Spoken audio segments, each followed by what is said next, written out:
Alright, people, we're gonna settle this once and for all because people have been arguing about this over and over again and nobody has the answer. And the scenario is someone is traveling at 120 kilometers per hour on the highway but using the far right lane and would not move for the car behind them that is traveling at a higher speed so that they can pass through. And the logic here is that the person traveling at 120 thinks they have the right to hold the lane because, well, they're already traveling at the highest speed limit. And the fact is here that the person traveling at 120 kilometers per hour feels they are in the right because the speed limit is 120 kilometers per hour. But the person behind them also says they need to pass because it's keep left, pass right. But now let's look at the actual law and define what is supposed to happen according to actual law. Now, number one, obeying the speed limit according to Regulation 292 of the National Road Traffic Regulation in 2000, no person may drive faster than the general speed limit of 120 kilometers per hour on freeways unless otherwise posted. And number two is keep left, pass right. This is regulation 298A.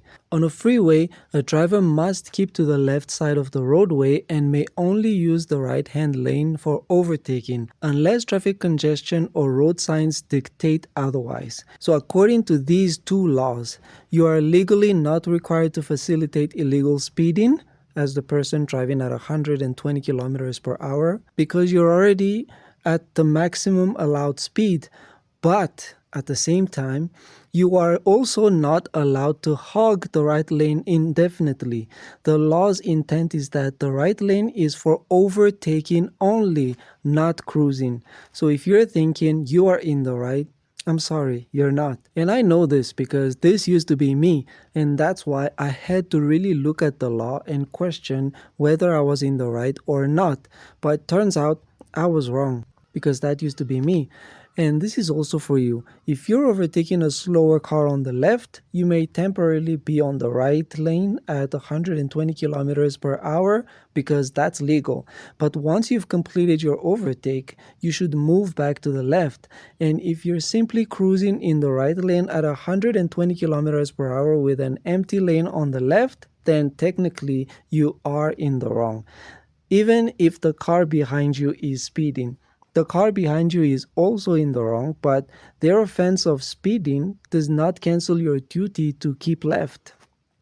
So in short, the speed limit of 120 kilometers per hour still applies and the faster car is breaking the law. But you still have to move left when safe to do so because the right lane is not for camping, it's for passing.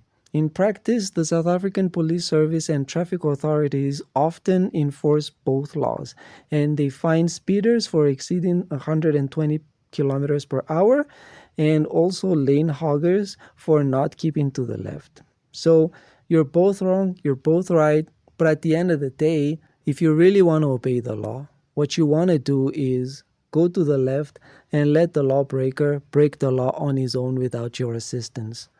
I know it hurts to do that because that used to be me wanting to hog the lane because I was already on the speed limit, but you don't want to put your life on the line for someone who is already stupid.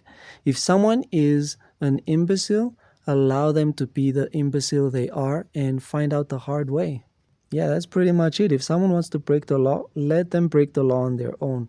This is just choosing a different way of not assisting someone in breaking the law when they are. I know you feel like you're assisting them in breaking the law by hogging the lane, but in hogging the lane, you are committing a crime yourself instead of just allowing the person to commit the crime by themselves. So move over to the left if you're already on 120 and you can move to the left because that lane is for passing only. Sorry.